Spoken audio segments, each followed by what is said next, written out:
بالله من شرور أنفسنا ومن سيئات أعمالنا من يهده الله فلا مضل له ومن يضلل فلا هادي له أشهد أن لا إله إلا الله وحده لا شريك له وأشهد أن محمدا عبده ورسوله لا نبي بعده اللهم صل وسلم على نبينا محمد وعلى آله وأصحابه أجمعين أما بعد قال الله تعالى بالله من الشيطان الرجيم يا أيها الناس اتقوا ربكم الذي خلقكم من نفس واحدة وخلق منها زوجها وبث منهما رجالا كثيرا ونساء واتقوا الله الذي تساءلون به والأرحام إن الله كان عليكم رقيبا أما بعد Bapak, Ibu, hadirin wal hadirat, shaimin wa shaimat rahimani wa rahimakumullah. Puji dan syukur marilah bersama-sama kembali kita panjatkan kehadiran Allah Subhanahu wa taala atas limpahan segala nikmat dan karunia yang jualan, sehingga pada kesempatan di subuh kali ini kita dapat berhadir di majlis-majlis ilmu, majlis yang dibanggakan oleh Allah Subhanahu wa taala di hadapan para malaikat-malaikatnya yang mulia. Orang-orang yang hadir di majlis ilmu yang mereka mengajarkan Al-Quran dan saling mengajarkannya, maka pahala yang mereka dapatkan adalah seperti melaksanakan ibadah haji. Salawat dan salam semoga senantiasa tercurah kepada Nabi kita Muhammad sallallahu alaihi wasallam beserta keluarga, para sahabat, tabi'in serta pengikut beliau yang senantiasa istiqamah menjalankan sunnah-sunnah makbulahnya hingga akhir zaman. Bapak Ibu sekalian yang dirahmati Allah, tadi malam kita diperlihatkan oleh Allah Subhanahu wa taala dengan satu kejadian di antara tanda-tanda kebesaran Allah, yaitu adalah terjadinya gerhana bulan. Jadi terjadinya gerhana bulan biasanya adalah pada saat bulan itu purnama. Maka itu pada hari ini kita sudah berada di tanggal 15 Ramadan 1447 Hijriah. Terjadinya gerhana, baik itu gerhana matahari atau juga gerhana bulan, bukan disebabkan karena meninggalnya seseorang, bukan juga disebabkan karena dihidupkannya atau dilahirkannya seseorang. Pada saat itu rupanya pada saat terjadinya gerhana di zaman Rasul, kebetulan anak Nabi yang bernama Ibrahim meninggal dunia. Para sahabat yang ketika itu masih diselimuti oleh kepercayaan jahiliyah menyangka bahwa terjadinya gerhana disebabkan karena meninggalnya anak Rasulullah. Tetapi pada saat itu Rasulullah SAW pun berkhutbah menjelaskan kepada para sahabat-sahabatnya bahwa terjadinya gerhana bukan disebabkan karena kematian seseorang, bukan juga disebabkan karena lahirnya seseorang, tetapi terjadinya gerhana adalah salah satu tanda di antara tanda-tanda kebesaran Allah. Oleh karena itu apabila terjadinya gerhana jemaah, maka salatlah, kemudian bersedekahlah, kemudian perbanyaklah takbir, tahlil dan juga zikir-zikir yang lain untuk menyebutkan kebesaran di antara tanda-tanda kebesaran Allah Subhanahu wa taala, yang Allah menciptakan langit dan bumi dan segala isinya. Inilah di antara tanda-tanda kebesaran tersebut. Alhamdulillah tadi malam di beberapa masjid sudah melaksanakan sholat gerhana dilanjutkan setelah itu khutbah, kemudian dilanjutkan dengan pelaksanaan sholat tarawih. Nah, Bapak Ibu sekalian yang dirahmati Allah, alhamdulillah kita sampai hari ini sudah berada di tanggal 15 Ramadan. Tentu menjadi kesyukuran bagi kita dapat menjalani ibadah Ramadan. Mudah-mudahan dengan kualitas lebih baik daripada tahun-tahun sebelumnya. Kita ingin mendapatkan pahala yang penuh dari ibadah saum kita. Sehingga esensi daripada ibadah saum atau puasa sebenarnya adalah bukan hanya sekedar menahan diri daripada lapar dan hausnya. Dalam hadis Nabi disebutkan laisa siyam minal akli wasyarab, tidaklah dinamakan dengan siam atau puasa hanya sekedar menahan diri daripada makan dan minum.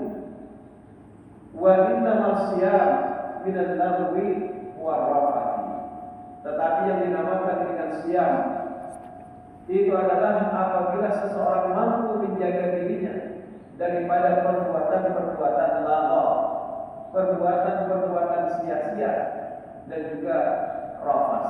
Rafas itu artinya adalah perkataan yang tidak senonoh. Jadi ibadah puasa bukan hanya sekedar melatih kita untuk makan dan minum dari semenjak terbit fajar sampai dengan terbenam matahari nanti. Tetapi ibadah puasa esensinya adalah mampu menahan diri kita dari perbuatan yang sia-sia. Apa itu perbuatan sia-sia? Perbuatan sia-sia itu adalah perbuatan yang tidak mendatangkan manfaat dan juga tidak mendatangkan mudarat. Jadi terhadap perbuatan yang sia-sia saja kita harus menghindari, karena ini potensinya bisa menghabiskan pahala yang semestinya kita dapatkan dari ibadah puasa tersebut. Sehingga Nabi juga memprediksikan rubba shaimin hazzuhu bin siyamihi illa al-juh wal atas jelas. Berapa banyak orang yang berpuasa tetapi dia tidak mendapatkan apa-apa daripada puasanya selain daripada lapar dan hausnya. Memang dia mampu menjaga dirinya dari makan dan minum dari semenjak terbit fajar sampai dengan terbenam matahari. Tetapi terkadang banyak orang yang tidak sadar melakukan perbuatan-perbuatan lalai yang pada akhirnya menghabiskan, menguapkan pahala dari ibadah puasanya. Contoh perbuatan lalai itu apa? Jadi perbuatan lalai itu perbuatan yang tidak mendatangkan manfaat atau mudarat. Apalagi perbuatan yang mendatangkan dosa, itu lebih lagi menghabiskan pahala puasa kita. Yang tidak mendatangkan manfaat dan juga tidak mendatangkan mudarat saja, itu bisa menghabiskan pahala puasa kita. Misalnya ketika di siang hari puasa, sidin memandang di sini aku ini tahu aja puasa sampai sore, tapi baik seharian di sini main dulu, maka menggantung pulang di telinga, kucing aja upah digantungin. Jadi manusia ada yang melakukan yang demikian. Nah, ini perbuatan yang sia-sia, tidak mendatangkan manfaat dan tidak mendatangkan mudarat. Apalagi kan kalau mendatangkan mudarat, tidak mendatangkan manfaat dan tidak mendatangkan mudarat saja, ini dianggap perbuatan sia-sia yang bisa menghabiskan pahala puasa seseorang. Jadi memang kita dilatih bukan hanya sekedar menahan diri dari makan dan minum, tetapi juga kita dilatih agar jangan sampai melakukan perbuatan yang sia-sia. Itu yang pertama. Yang kedua adalah esensi puasa juga melatih kita, meriabah kita, membiasakan diri kita selama 1 bulan. Jadi menurut ilmu habit atau juga kebiasaan, kenapa puasa kita itu dalam satu bulan. Bisa 29, bisa juga 30 hari. Karena kalau pembentukan itu dilakukan selama satu bulan, itu nanti akan menjadikan habit, kebiasaan. Nah, maka itu kita dilatih selama satu bulan lamanya. Agar nanti setelah Ramadan, habitual atau kebiasaan itu akan tetap terbentuk di 11 bulan selanjutnya. Di bulan Ramadan, kaum muslimin antusias mengisi masjid, mushola, melanggar dengan sholat berjamaah. Maka siogianya sekeluar daripada Ramadan, kita pun juga antusias untuk mengisi masjid-masjid kita dengan sholat 5 waktu berjamaah. Nah, jadi jangan sampai pada saat di bulan Ramadan saja masjid-masjid atau mushola atau langgar ramai, tapi setelah Ramadan kembali sepi. Apalagi ini sudah menjelang 10 hari terakhir. Jadi lebih giat lagi tentunya. Bukan malah yang ramai berganti. Awal-awal Ramadan yang ramai masjid, tetapi akhir-akhir Ramadan nanti yang ramai adalah pusat-pusat perbelanjaan atau mall. Nah, Bapak Ibu sekalian yang dirahmati Allah, apalagi tadi menjelang 10 hari terakhir daripada bulan Ramadan, di mana ada satu malam khairun min alfi syahr, yang lebih baik daripada 1000 bulan. 1000 bulan itu kalau kita kalkulasi dengan umur, itu kurang lebih 83 tahun, Pak. Umur umatku jadi antara 60 wasab'in, antara 60 sampai dengan 70, Pak. Beda dengan umat-umat terdahulu. Kalau umat-umat terdahulu mereka dikasih umur yang panjang-panjang, tetapi mereka tidak diberikan keutamaan malam Al-Qadar atau Lailatul Qadar. Nah, sekalipun kita umat Nabi Muhammad umurnya pendek-pendek, tetapi kita diberikan yang namanya satu malam yang apabila seseorang beribadah di dalamnya, maka itu sama dengan 1000 bulan. Nah, 1000 bulan itu tadi ukurannya sekitar 83 tahun. 10 kali saja kita mendapatkannya.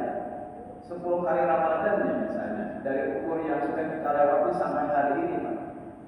Taruhlah misalnya 10 kali saja kita bisa mendapatkan Lailatul Qadar.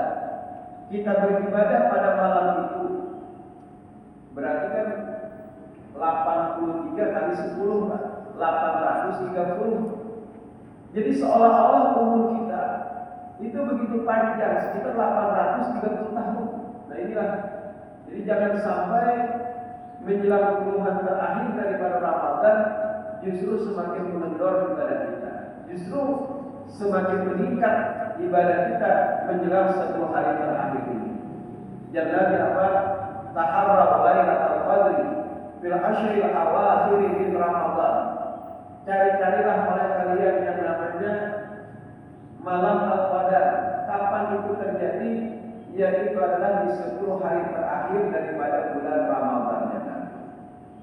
Nah, lebih sempit lagi ada hadis lain yang menyebutkan minal witri, dari malam-malam yang ganjil, fil ashril awakhir min Ramadan, di 10 hari terakhir daripada bulan Ramadan. Jadi malam-malam ganjil yang kita upayakan untuk mengisi dengan berbagai amal saleh.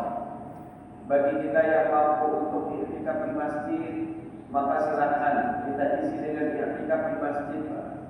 Walaupun kalau di zaman Nabi itu, Nabi 10 hari terakhir beliau hanya berada di masjid, dan beliau bahkan menyisir rambut saja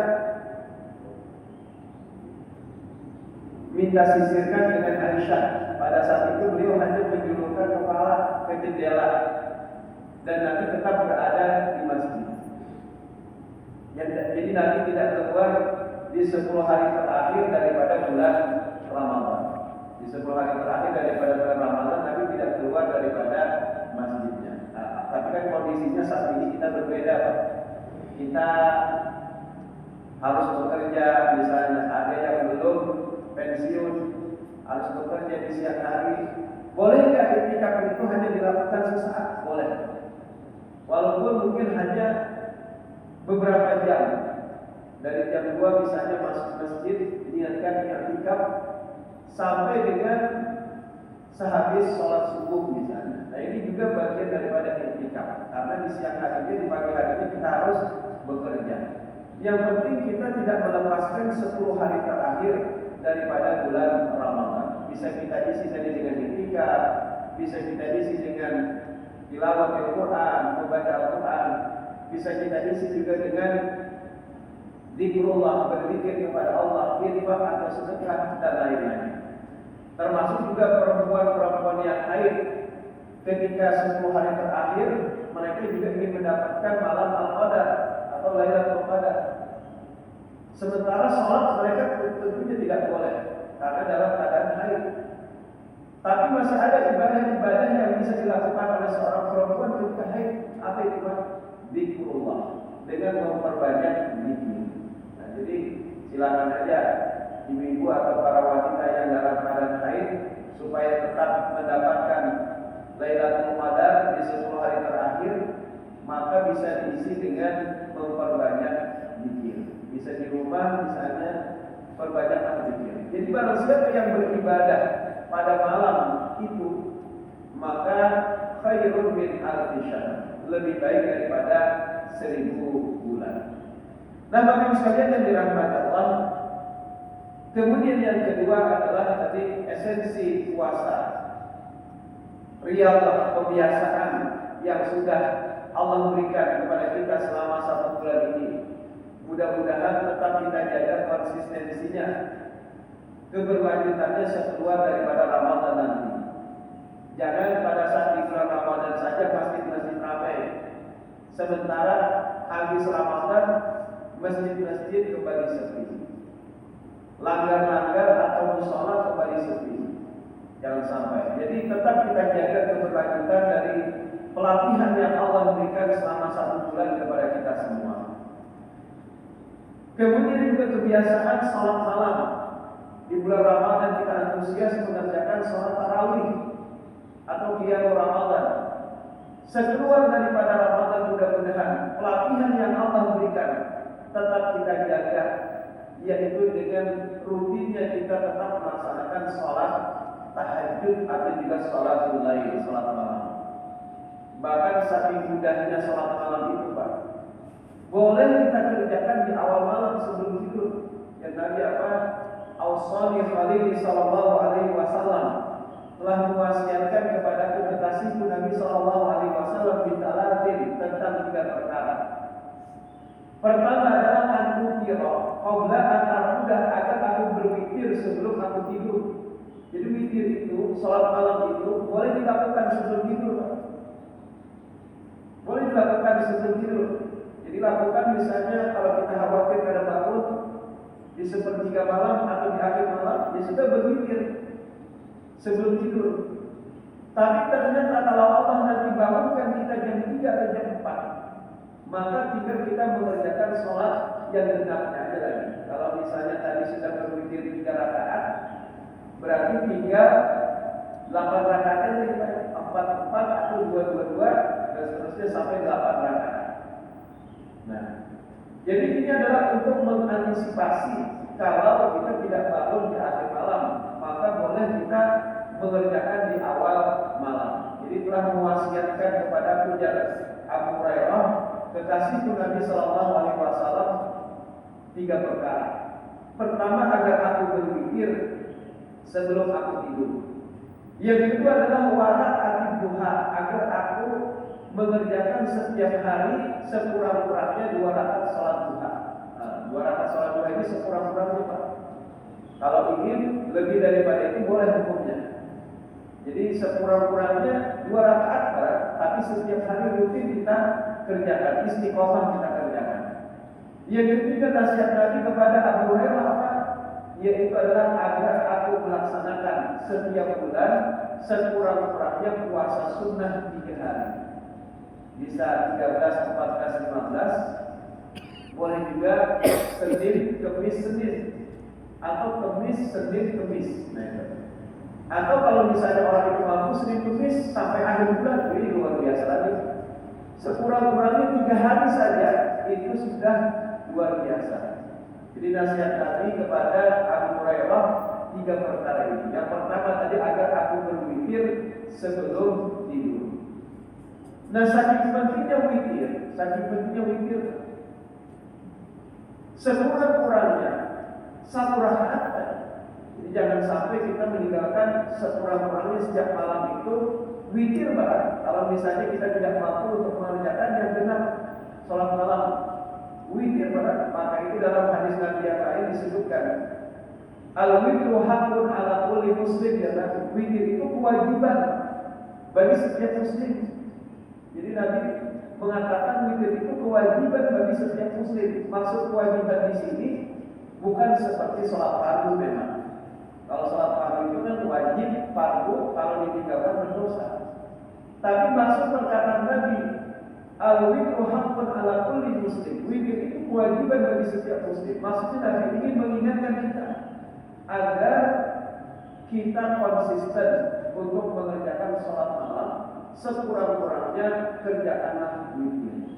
Itu saking pentingnya witir. Jadi Nabi sepanjang hidup beliau tidak pernah melewatkan witir. Nah, jadi kalau bisa, kalau memang kita tidak mampu untuk mengerjakan sholat malam yang genapnya, witir bahkan jangan sampai kita meninggalkannya. Bahkan di dalam hadis Nabi yang lain disebutkan, jadikan witir itu sebagai penutup sholatmu. Jadi maksud dari perkataan Nabi jadikan witir itu sebagai penutup sholatmu bukan dalam artian kalau sudah kita berpikir tidak boleh lagi sholat, bukan. Sebab tadi Nabi pernah mewasiatkan kepada Abu Hurairah agar berpikir sebelum tidur.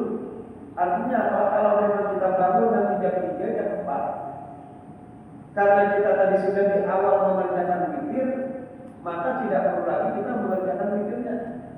Jadi karena dalam hadis Nabi yang lain, la witrani fil lail, tidak ada 2 witir dalam 1 malam. Jadi tinggal kita mengerjakan sholat yang genapnya aja lagi. Kalau kita tadi di awal sudah berwitir, jadi sudah selesai witirnya, tinggal kita mengerjakan sholat yang genapnya. Jadi witir itu boleh Pak di awal, bukan dalam arti menjadi penutup sholat. Maksud perkataan tadi, jadikan witir itu sebagai penutup sholat itu maksudnya adalah kalau seandainya seseorang itu tidak sempat lagi mengerjakan sholat malam, maka jadikan witir sebagai penutup sholat. Jadi misalnya kita bangun-bangun, tinggal 10 menit lagi azan subuh berkumandang, belum lagi kita buang air kecil dulu biasanya, kemudian gosok gigi, berwudu, sudah makan waktu 5 menit kan, tinggal 5 menit lagi, ada sempat lagi untuk mengerjakan sholat yang genapnya, sholat malamnya.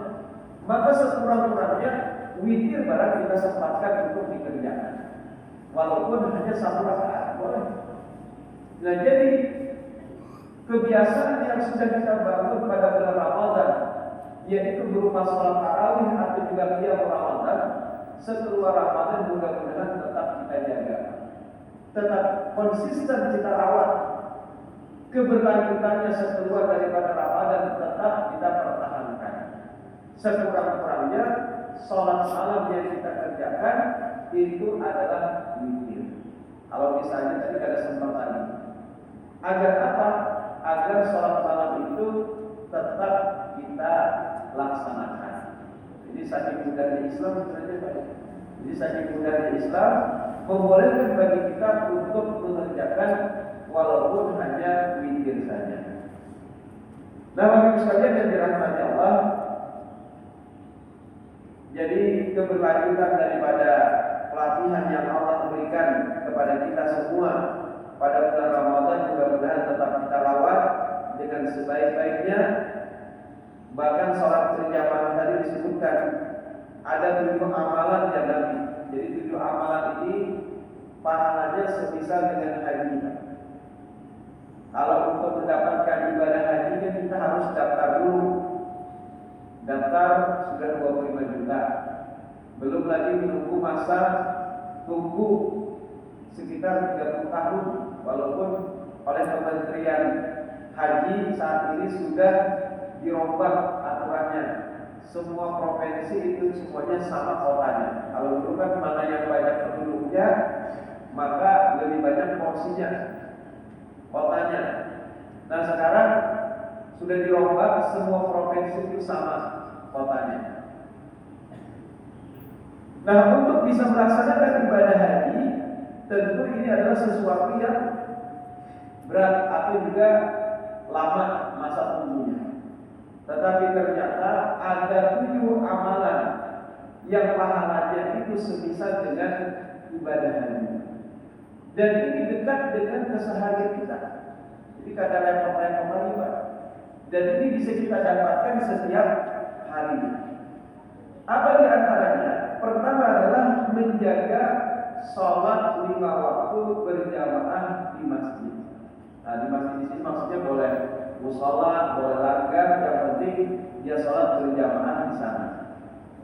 Dalam hadis Nabi disebutkan man masya ila sholatin maktubah, barang siapa yang berjalan menuju sholat 5 waktu berjamaah fil jamaah fahuwa afahiyah tahajjatin, maka pahala baginya itu adalah seperti haji jalan.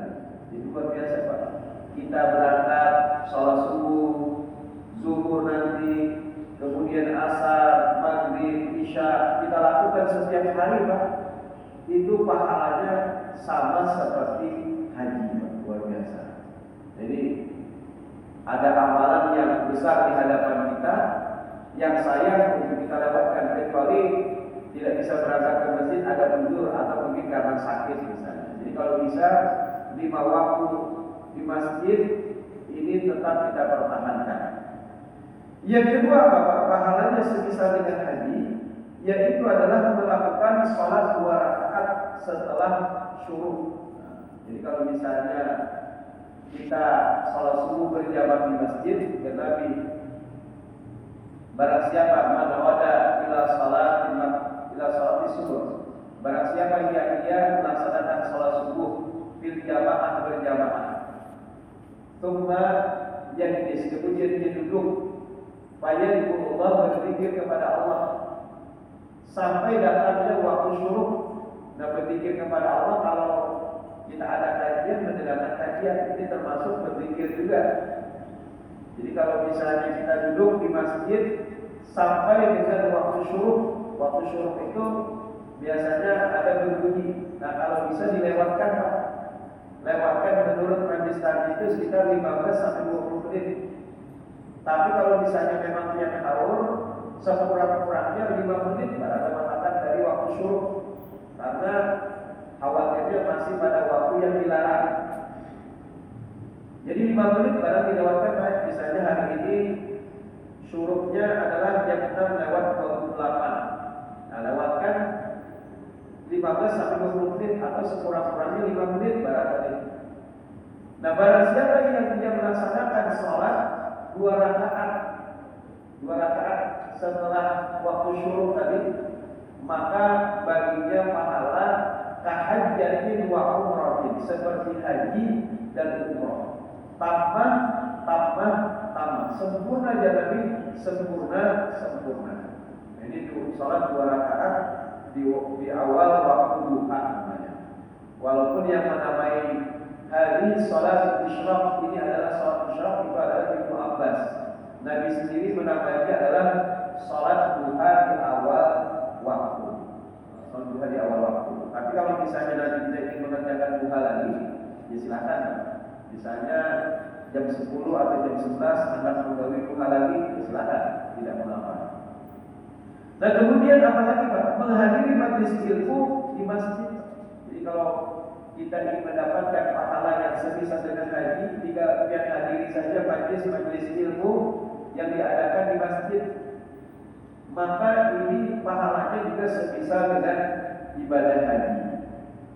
Kemudian apalagi Pak? Yaitu adalah membaca tasbih, kemudian takbir setelah sholat. Jadi suatu ketika ada sahabat-sahabat Nabi yang mereka itu kekurangan, mengadu kepada Rasul, kami ini terlampaui terus ibadah kami oleh orang-orang kaya. Mereka orang-orang kaya bisa beribadah haji dan segala macamnya. Sementara kami orang-orang miskin tidak mampu melampaui ibadah mereka. Maka jangan maukah engkau, maukah kalian aku ajarkan amalan yang apabila kalian melakukannya, maka kalian akan dapat melampaui mereka. Lalu Rasul pun mengajarkan kepada mereka amalan tersebut, yaitu yang Nabi bacalah tasbih sebanyak 33 kali, tahmid sebanyak 33 kali, dan takbir sebanyak 33 kali setelah sholat. Jadi setelah sholat ucapkan tasbih subhanallah, takbir alhamdulillah, takbir Allahu akbar sebanyak 33 kali masing-masing. Maka itu akan dapat yang nanti melampaui ibadah-ibadah mereka orang-orang kaya. Lalu orang-orang miskin ini pun mengamalkan apa yang diajarkan oleh Rasulullah. Ternyata orang-orang kaya ini juga mendengar, Pak. Rupanya orang-orang kaya ini mereka juga mendengar akan sabda Nabi ini. Lalu mereka pun mengikuti untuk mengucapkan tasbih, takbir dan juga takbir sebanyak 33 kali setelah sholat. Nah setelah itu orang-orang miskin ini kembali mengadu kepada Rasul, wahai Rasul, ternyata orang-orang kaya pun juga mengikuti kami. Mereka juga ikut-ikutan mengucapkan tasbih, tahmid dan juga takbir setelah sholat. Makanya Nabi, ya sudah, tidak mengapa. Itulah karunia yang Allah berikan kepada mereka. Jadi kita tahu lagi, kita sudah bahasa kita. Apa mereka mau kembali juga, ya tidak mengapa. Jadi kalimat tasbih, takbir dan takbir yang kita ucapkan setelah sholat itu Pak, dalam artian kita berzikir setelah sholat, itu ternyata pahalanya semisal dengan haji. Kemudian apa lagi Pak? Yaitu adalah umroh di bulan Ramadan. Nah, umroh di bulan Ramadan. Jadi kalau kita berkesempatan untuk umroh, kalau bisa waktunya pilih ketika di bulan Ramadan. Karena pahala umroh di bulan Ramadan itu seperti haji. Lagian kalau misalnya kita umroh di bulan Ramadan kan tahu juga merasain kayak apa suasana di sana. Suasana Ramadan di Mekah atau juga di Madinah. Sekalipun ini mungkin ada beberapa penerbangan yang sudah tidak diperbolehkan lagi karena keadaan perang antara Iran dengan Amerika dan juga Israel. Ada beberapa jamaah yang harus stay di sana, tidak bisa kembali lagi, tidak bisa kembali dulu ke Indonesia. Nah, Bapak Ibu sekalian yang dirahmati Allah, amalan yang keenam yang pahalanya sebisa dengan haji itu adalah bakti kepada kedua orang tua. Nah, jadi kalau kita berbakti kepada kedua orang tua, maka pahalanya itu sebisa dengan ibadah haji. Luar biasa. Birrul walidain. Kemudian yang terakhir adalah bertekad untuk melaksanakan ibadah haji. Nah, jadi kita berniat walaupun mungkin masih jauh nih harapan kita. Kenapa? Karena dulu menabung misalnya cuma bisa 100.000 per hari misalnya, atau 100.000 per minggu. Tapi seseorang sudah berniat, yang penting niat itu Pak. Maka niatnya ingin mengerjakan ibadah haji, kalau nanti tidak kesampaian, Allah akan catat. Jadi yang penting berniat dulu Pak. Amal karena berniat kan jangan awal. Yang penting berniat dulu, walaupun mungkin hanya menabung terlebih dahulu. Jadi insya Allah dengan niat itu, jikalau kesampaian alhamdulillah, jikalau pun tidak kesampaian, maka Allah akan catat itu sebagai bagian daripada ibadah haji kita. Nah, demikian mungkin yang bisa saya sampaikan pada kesempatan di subuh kali ini, mudah-mudahan bermanfaat bagi kita semua. Pertama tadi adalah mari sama-sama kita jaga ibadah saum kita yang pahalanya istimewa, yang pahalanya tidak terbatas, dan tapi kalau amalan yang lain ada yang diganjar 10 kali lipat, ada yang diganjar bahkan 700 kali lipat, tetapi khusus istimewanya ibadah puasa yaitu adalah diganjar oleh Allah dengan pahala yang tidak terbatas. Sayang kalau misalnya pahala yang seharusnya kita dapatkan dari ibadah puasa kita menguap habis gara-gara kita melakukan perbuatan yang sia-sia. Yang kedua, mari sama-sama kita jaga konsistensi keberlanjutan dan ibadah yang sudah kita bangun pada bulan Ramadan agar nanti kita teruskan sekeluar daripada bulan Ramadan. Masjid-masjid tetap ramai, kemudian juga salat malam yang kita dilatih sudah selama 1 bulan, maka tetap kita jaga keberlangsungannya sekeluar daripada Ramadan nanti. Subhanallahumma wa bihamdika asyhadu an la ilaha illa anta astaghfiruka wa atubu ilaik. Wassalamualaikum warahmatullahi wabarakatuh.